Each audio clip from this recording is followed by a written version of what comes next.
पहिल्या आणि दुसऱ्या टप्प्याच्या असणाऱ्या निवडणुका संपलेल्या आहेत. तिसऱ्याला असणारा सुरुवात होत आहे. जे काही लिहितात आहेत त्या सगळ्यांनी असणारा वंचित बहुजन आघाडीला बाजूला ठेवलं आहे. त्याच्याबद्दल मी सगळ्यांचे आभार मानतोय. मी एवढंच म्हणणार आहे की 4 जानेवारीला काउंटिंग ज्यावेळेस होईल, 4 जूनला काउंटिंग होईल, त्या दिवशी आम्हाला असणारा प्रसिद्धी द्यावी एवढीच फक्त माझी पहिली आहे. या ठिकाणी इलेक्शनच्या दरम्यान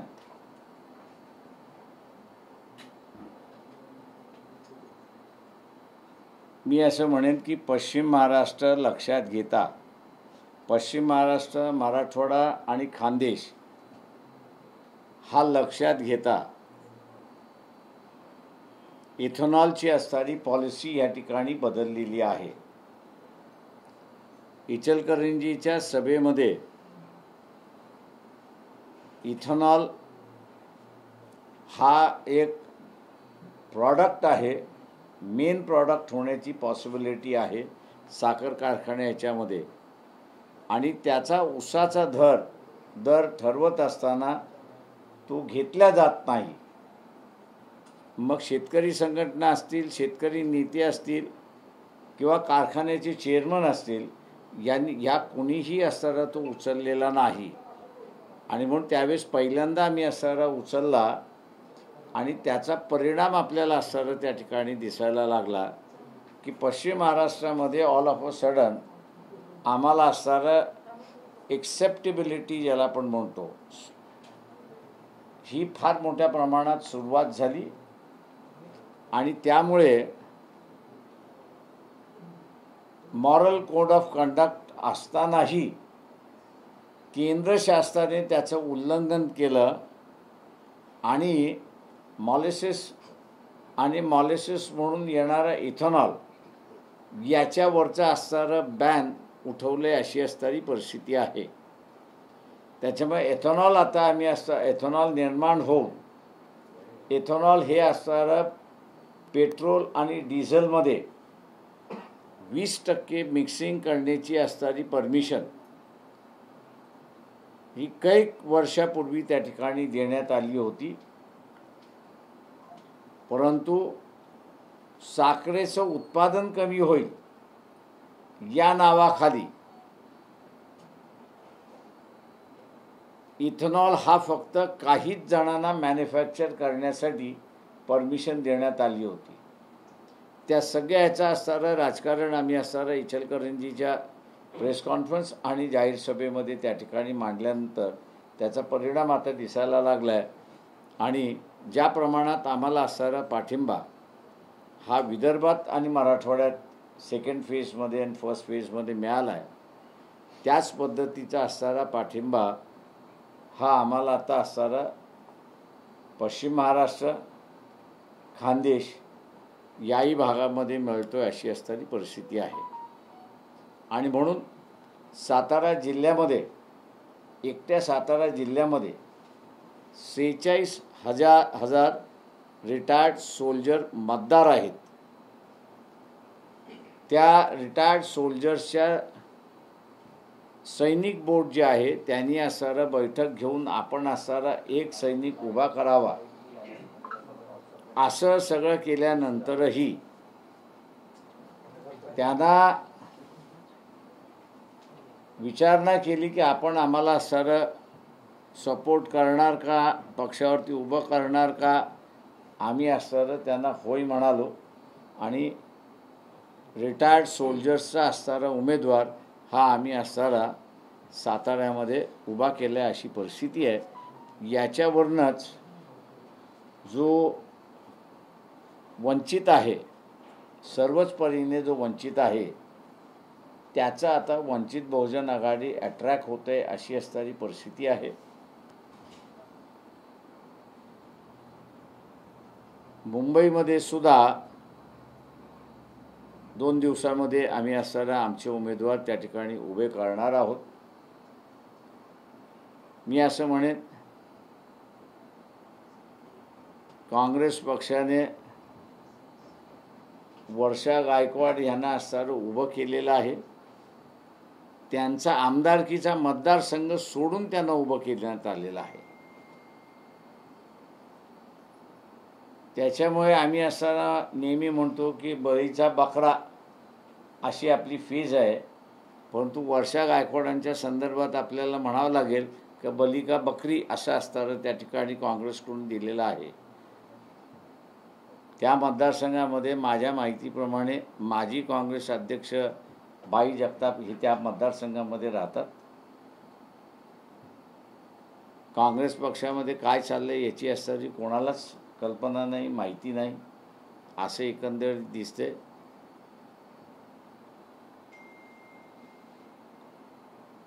भाई जगताप सुद्धा त्या ठिकाणी निवडणूक लढवण्याच्या इच्छुक होते असे माझी माहिती आहे. परंतु त्यांना डावलून बाहेरतून असणारे उमेदवार त्या ठिकाणी आलेले आहेत. काँग्रेसची असणारी ही जी खेळी आहे, ह्या खेळीचा असणारा मी असं म्हणेन की बऱ्याच मोठ्या प्रमाणात असणारा आम्हाला फायदा त्याच्यामधला मिळतो अशी परिस्थिती आहे. म्हणजे नांदेडमध्ये सुद्धा चव्हाण हे ग्रस्त म्हणून अतिशय चांगले आहेत, माणुसकीला धरून वागणारे आहेत. परंतु मेडिकली अशा स्थितीत नाही की ते इलेक्शन लढू शकतात. आणि म्हणून आमच्या असणारे पक्षाचे जे उमेदवार आहेत अविनाश भोसेकर यांना बऱ्याच मोठ्या प्रमाणात त्याचा असणारा फायदा मिळाला अशी परिस्थिती. असे अनेक मतदारसंघ आहेत की मी त्या ठिकाणी दाखवू शकतो. दुसरं जे अजून कोणी ॲनालिसिस केलेलं नाही आणि आता मला ते ओपन करायला हरकत नाही असं मी त्या ठिकाणी म्हणतो आहे की ज्याचा आम्हाला असणारा प्रचंड मोठ्या प्रमाणात बेनिफिट मिळालेला आहे. आणि ते म्हणजे एकनाथ शिंदे वर्सेस उद्धव ठाकरे सेना असे असणारे जे मतदारसंघ आहेत, त्या मतदारसंघामध्ये सेक्युलर मतदार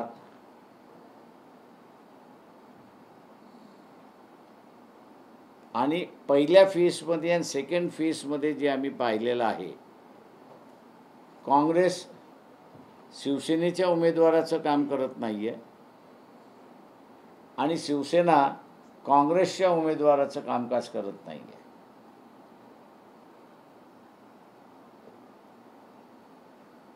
त्याच्यामुळे असणारा वोट ट्रान्सफरचा जो भाग आहे तो ज्या प्रमाणात झाला पाहिजे तो त्या प्रमाणात झालेला नाही आपल्याला असणारं तिथे दिसते. आणि त्याचाही असणारा एक बेनिफिट आम्हाला असणारा मिळाला आहे की तो सेक्युलर मतदार जो आहे तो सेक्युलर मतदार असणारा सायलेंटली आमच्याकडे वळला अशी परिस्थिती आहे. इथे तिसरा बेनिफिट जो आहे तो याच्यामध्ये की BJP बरोबर 2014ला जो वोटर गेला होता, फर्स्ट टाइम वोटर, किंवा 2012मध्ये डिझेल पेट्रोलचा असणारा प्राइसेस मनमोहन सिंगने जे वाढवल्या होत्या आणि त्याच्याच बरोबर 2G स्कॅमचा अहवाल आला, 2 लाख कोटी असणारा चोरी झाली, लुटल्या गेली अशी असणारी आली. आणि यंगर जनरेशन जो आहे तो रिॲक्ट झाला. म्हणजे आपल्याला असणारा माहिती जी आहे महागाईची ती चुलीची महागाई ही आपल्याला माहिती आहे. पण या यंगर जनरेशनच्या डिझेल पेट्रोल प्राइसेस वाढल्यामुळे त्याच्या एन्जॉयमेंटला सुद्धा कात्री लागली अशी असणारी परिस्थिती आहे. आणि हा 2014ला पूर्णपणे काँग्रेसच्या विरोधात गेला आणि BJPला त्यांनी प्रचंड मोठ्या प्रमाणात मतदान केलं. त्यांनी 2019ला सुद्धा रिपीट केलं त्याच गोष्टी. पण हा यंगर जनरेशन IT टेक्नॉलॉजीचा फारच मोठा सपोर्टर आणि खेळणारा असल्यामुळे त्याला बऱ्याच गोष्टी आता असताना कळायला लागल्यात या सरकारच्या. आणि एक गोष्ट फार मोठ्या प्रमाणात ती असताना रिॲक्ट होत आहे, आणि ती म्हणजे की 2014 पासून ते राज्यसभेमध्ये उत्तर देईपर्यंत सरकार स्वतःच ॲडमिट करते की 17 lakh families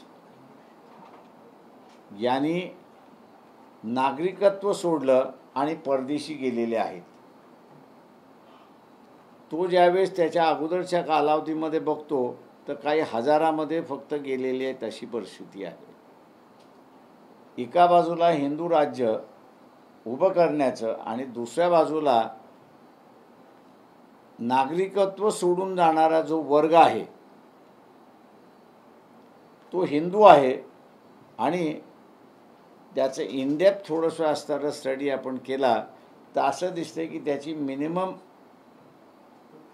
holding capacity he 50 crores and above आहे अशी परिस्थिती आहे. त्याच्यामुळे आता जी यंगर जनरेशनमधली असणारी जी चर्चा आहे 1+1=2 किंवा 1+1=3 असं जे करतात ते असणारं हे लिंकअप करता येत आहेत की ईडीची ॲक्शन,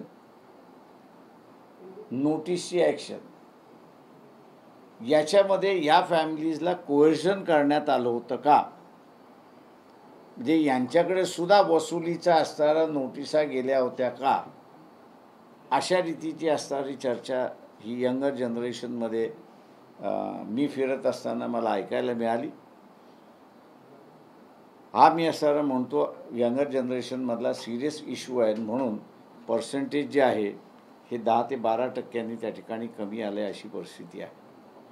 हे 10 ते 12% कमी येणं हा BJPचा लॉस आहे असा मी त्या ठिकाणी मानतोय. आणि त्याच्यामुळे आम्ही असं म्हणतोय की आम्हाला बेटर चान्सेस आहेत असं आम्ही त्या ठिकाणी मानतोय. त्याच्यामुळे म्हणून मी म्हटलं की 4 जूनला आमचे रिझल्ट बेटर आले तर त्याला वाईट पब्लिसिटी द्यावी एवढीच फक्त माझी विनंती आहे. सर, तुम्ही इथेनॉलचा विषय आता बोलताना मांडला. कांदा निर्यातीवरून सध्या प्रचंड प्रमाणात सरकारवर टीका होते. गुजरातच्या कांद्याला परमिशन दिली पण राज्यातला जो कांदा आहे तो तसाच पडू नये, त्यामुळं नाराजी प्रचंड प्रमाणात. आम्ही भाषणामध्ये असणारा आणि त्याच्यामध्ये असणारं हे म्हणतोय की नरेंद्र मोदी हे देशाचे पंतप्रधान नाही आहेत तर ते गुजरातचे पंतप्रधान आहेत. त्याच्यामुळे या ह्याच्यातून लोकांनी असणारा धडा घ्यावा. मी असं म्हणेन की वेस्ट बेंगॉलच्या असेंब्लीच्या इलेक्शन ज्यावेळेस चालल्या होत्या त्यावेळेससुद्धा हीच चर्चा सुरुवात झाली होती आणि त्यावेळेसही हाच चार्ज त्या ठिकाणी आला होता की नरेंद्र मोदी हे असणारं देशाकडे बघण्यापेक्षा गुजरातकडे अधिक लक्ष देतात अशी चर्चा त्या पश्चिम बंगालमध्ये मोठ्या प्रमाणात चालली. ती आता देशभर वाढेल असं मला वाटतंय. सर, अजून काही दिवस इलेक्शन राहिलेले आहेत आणि 7 जागा अजून डिक्लेअर झाल्या नाही महायुतीच्या. कुठे अलबेल आहे महायुतीमध्ये असं वाटतं? मी आपल्याला अगोदर सांगत होतो त्यावेळेस आपण विश्वास ठेवत नव्हता, मलाच ठोकत बसला होता. म्हणजे मी असणारा त्यांच्या जागेतली भांडणं अजून चाललेली आहेत. अलबेल आहे महायुतीचं, काय वाटतं सर? बीजेपीचं दबाव तंत्र आहे महायुतीवर पूर्ण?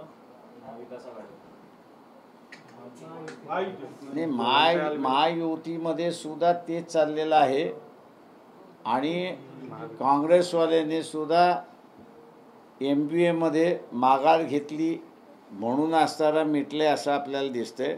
म्हणून मी आपल्याला म्हणालो की त्या दोघांचं भांडण आहे. म्हणजे सेनेचं काम BJP करत नाही, काँग्रेस करत नाही आणि काँग्रेसचं काम शिवसेना करत नाही अशी परिस्थिती आहे.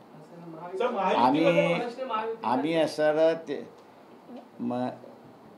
मध्यंतरी असणारं एक भूमिका अशी घेतलेली आहे आणि काँग्रेस पक्षाचं एका बाजूला शिवसेना आणि दुसऱ्या बाजूला NCP यांनी सँडविच केलेलं आहे.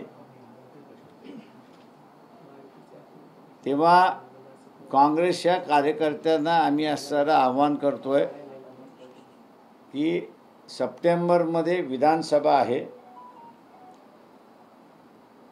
सप्टेंबर ऑक्टोबरमध्ये विधानसभा आहे. त्या विधानसभेमध्ये वंचित बहुजन आघाडी आणि काँग्रेस एकत्र लढू शकते. तेव्हा नाराजी जी आहे ती आपण काढा, पण वंचितला मदत करा असं आम्ही आवाहन करतोय. राहिलं BJPच्या आघाडीमधलं, तर ते शेवटपर्यंत मिटेल असं मला वाटत नाही आहे. 400+ हा फिगर असताना सगळेजण दबत होते, पण जे नवीन सर्वे आलेले आहेत त्या नव्या सर्वे रिपोर्टमध्ये BJP 170च्या वरती जात नाही आहे, की जे मी अगोदरपासून सांगत आलो होतो. आणि त्याच्यामुळे एकनाथ शिंदे आणि अजित पवार यांनी आपल्याला जेवढ्या जागा जास्ती मिळून घेता येतील तेवढ्या घ्यायचं धोरण ठेवलेलं आहे. सर, निवडणुकीच्या तोंडावर 6 देशातून कांदा आयात केला जातो, ह्याच्यामागे काय आहे?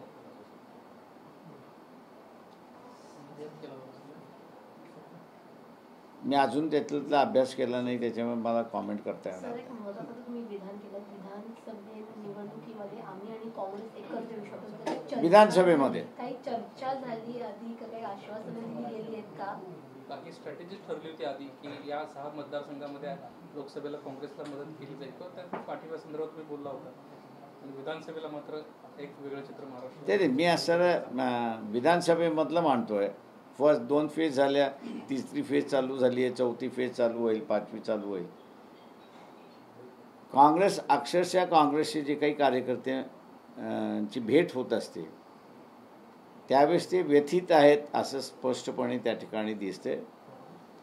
आणि त्यांच्या लिडरशिप म्हणजे स्टेट लिडरशिपवरती ते नाराज आहेत अशा रीतीने वक्तव्य खाजगीमध्ये ते करतात.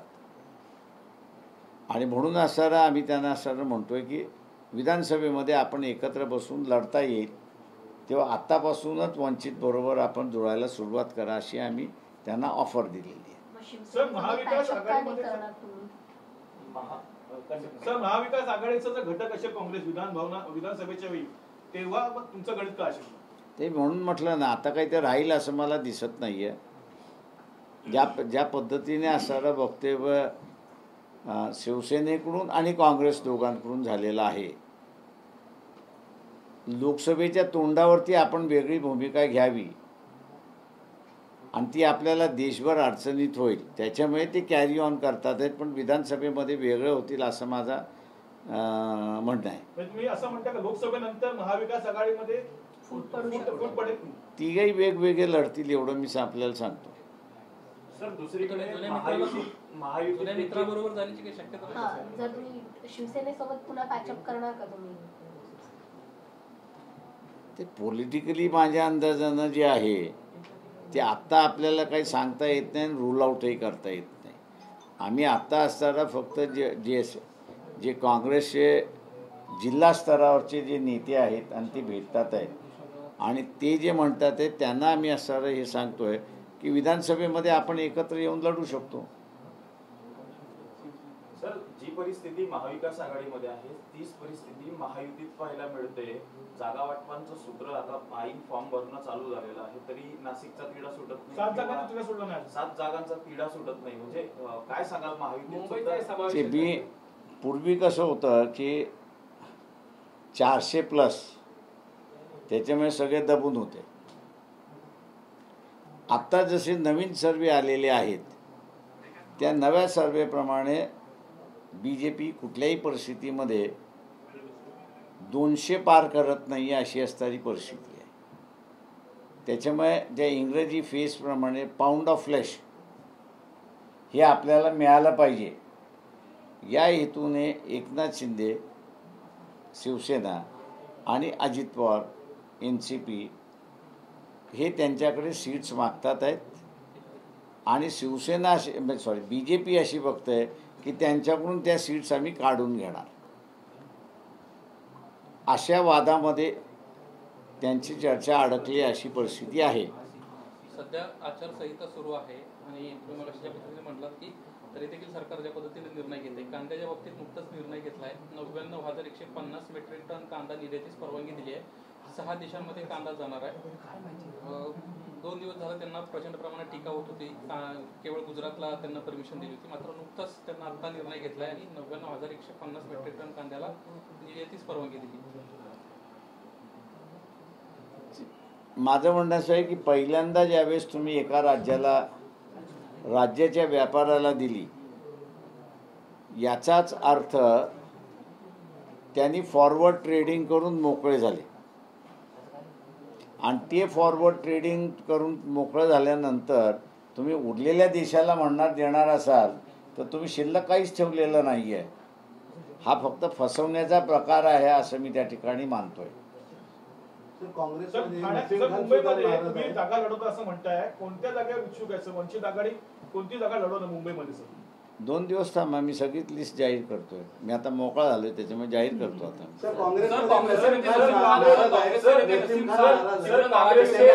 त्यांनी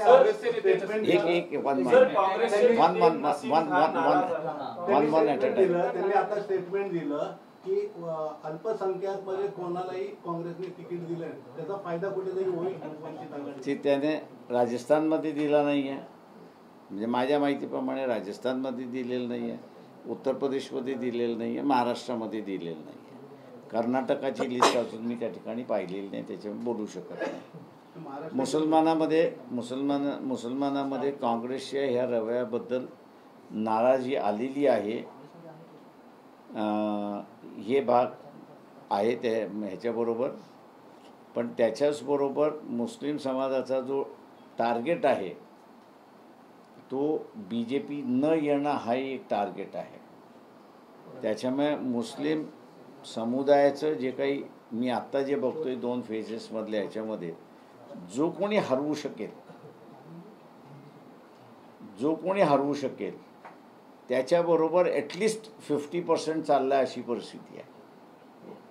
त्याच्यामुळे 50%नी ट्रेडिशनल काँग्रेस सोडली अशी परिस्थिती आहे. हाच विषय जो आहे ना तो काँग्रेसमध्ये देखील बघायला मिळतोय. नसीम खान यांनी काँग्रेसच्या स्टार प्रचारकचा राजीनामा दिला. एकीकडे पोषक वातावरण असताना वर्षा गायकवाडांच्या मतदारसंघात आता ते वेगळ्या भूमिकेमध्ये तर उमेदवारी करण्याची निश्चित केली जाते. तुमचा काही संपर्क होतोय का, किंवा ते समाजवादी पार्टी किंवा वंचित या 2 पक्षाकडनं तर ते उमेदवारी लढू शकतात अशी चर्चा? नाही, मला नसीम खान इलेक्शन लढेल असं मला वाटत नाही आहे. लोकसभा लढेल असं मला वाटत नाही आहे, का त्यांची पूर्ण तयारी असेंब्लीची होती. ऐन निवडणुकीच्या तोंडावरती स्टार प्रचारकचा काँग्रेसचा ते राजीनामा देत आहेत आणि काँग्रेसमधून बाहेर पडण्याची देखील शक्यता वर्तवली जाते.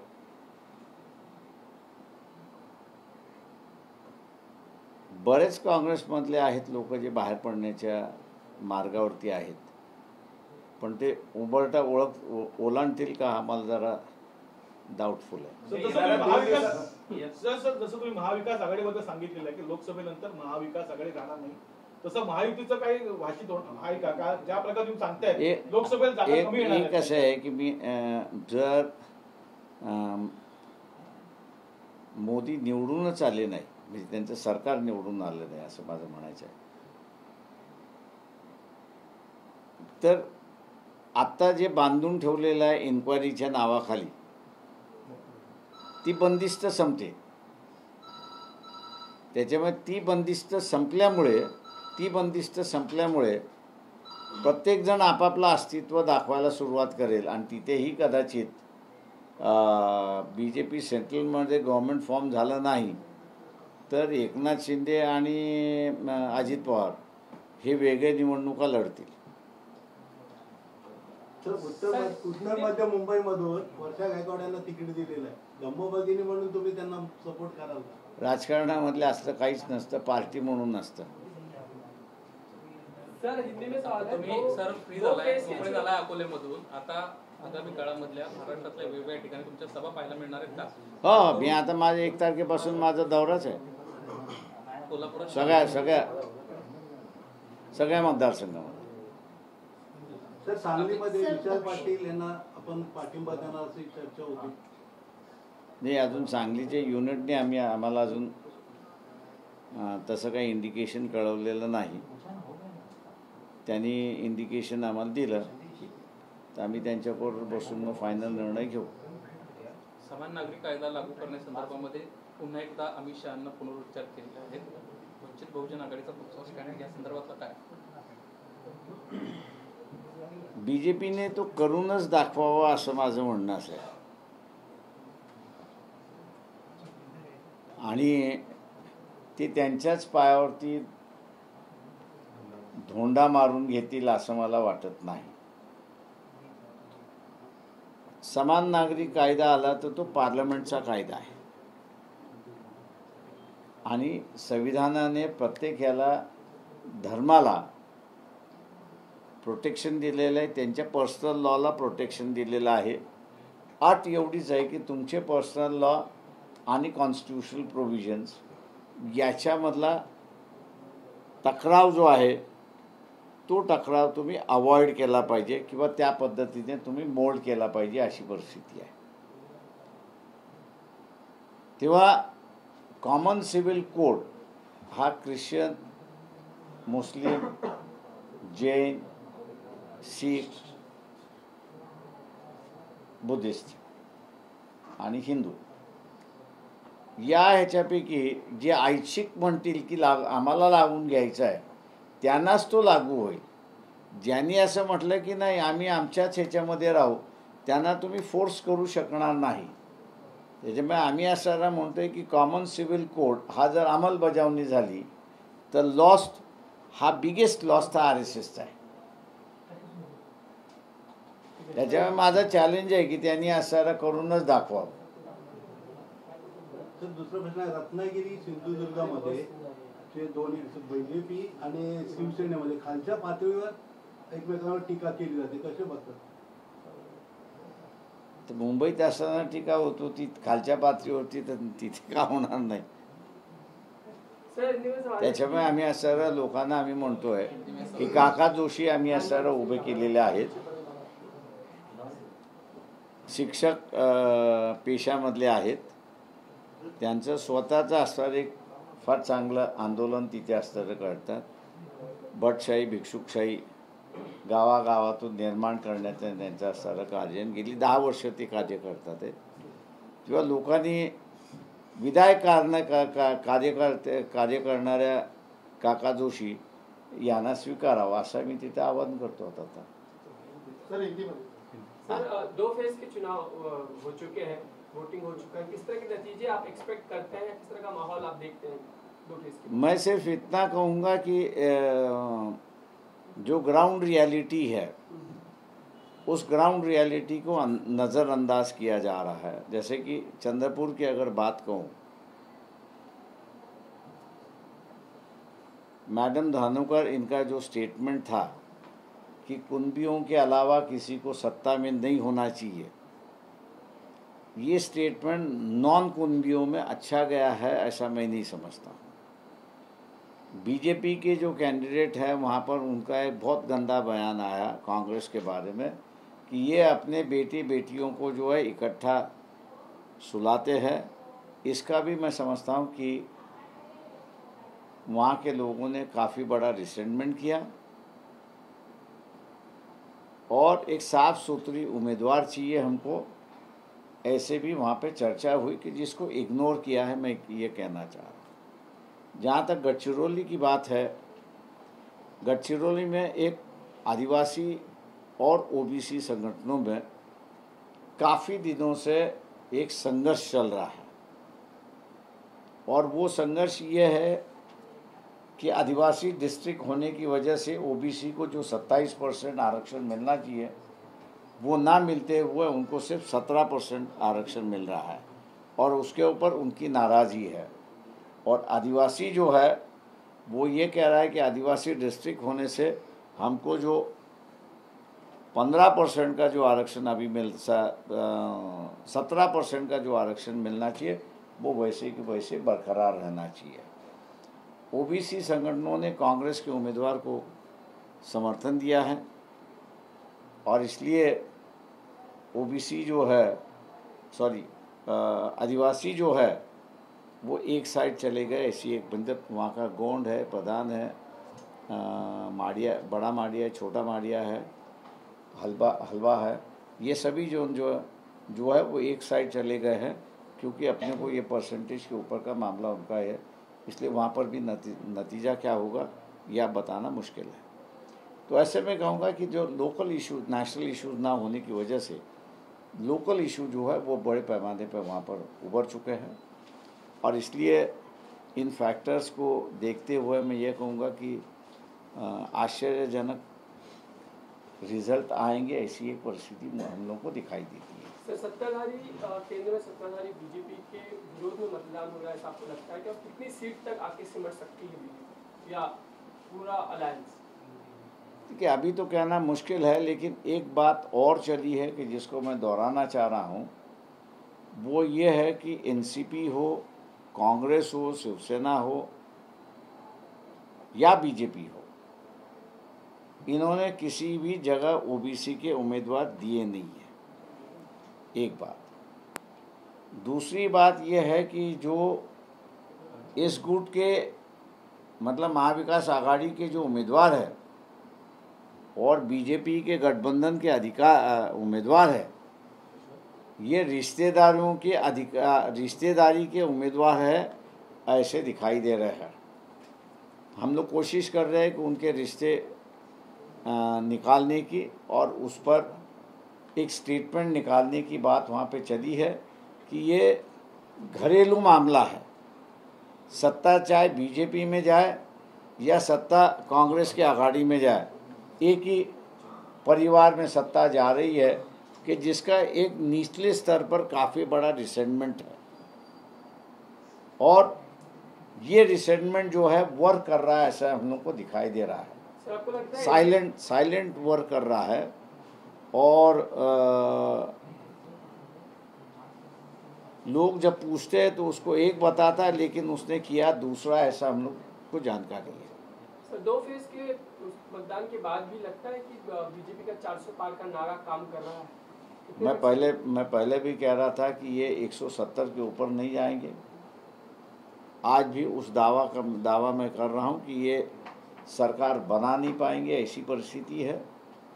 जिस तरह से आपने देखा महाराष्ट्र में कि इलेक्शन जब तक घोषित नहीं हो रहा था तब बीजेपी में था, जैसे इलेक्शन घोषित हुआ वैसे लोग जो है वो अपनी बातें खुल के कहने लगे और बीजेपी से हटने लगे। ऐसी परिस्थिति पूरी देश में।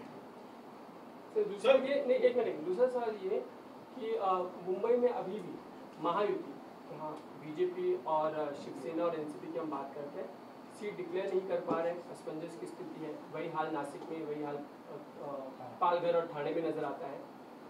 क्या इसका कहीं ना कहीं नुकसान हो सकता है? देखिए, नुकसान तो हो चुका है, क्योंकि ये बैठने के साथ में जाने के लिए तैयार नहीं है। मैंने जैसे कहा कि जब तक 400 या सरकार बनाएंगे ऐसी बात जब थी, तब तक एकनाथ शिंदे हो या अजित पवार दोनों दबे हुए थे।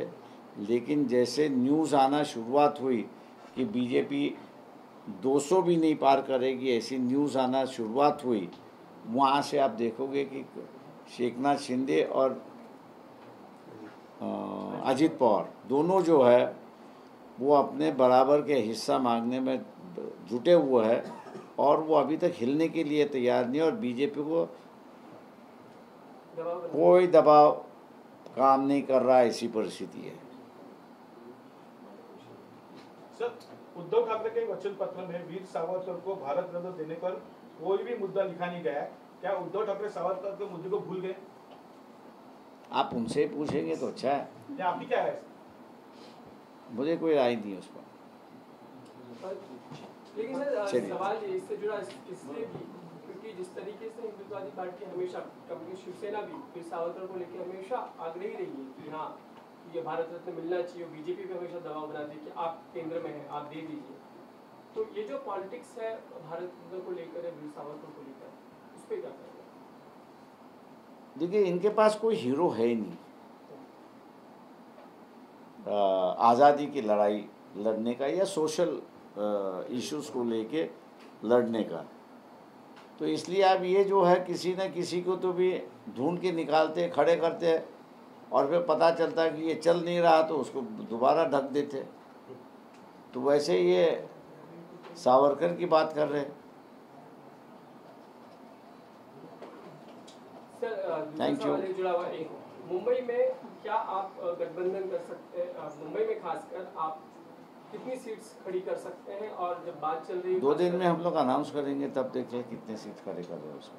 सर, मराठीचा प्रश्न आहे, वीर सावरकरांना भारतरत्न द्यावं हा वचनपत्रामध्ये उद्धव ठाकरेंचा मुद्दा नाहीये, कसं बघता याकडे? उद्धव ठाकरे हा माझ्या अंदाजानं तुम्ही उद्धव ठाकरेंनाच प्रश्न विचारला पाहिजे की त्यांनी त्यांच्या जाहीरनाम्यातून वगळला का? पण आतापर्यंत जेवढं पण राजकीय भाष्य झालं त्याला सावरकर मुद्दा खूप महत्त्वाचा मानला जात होता. आता त्याचं उत्तर तेच देऊ शकतील किंवा संजय राऊत देऊ शकतील. सर्व पत्रकार बंधू भगिनींचे आभार, धन्यवाद.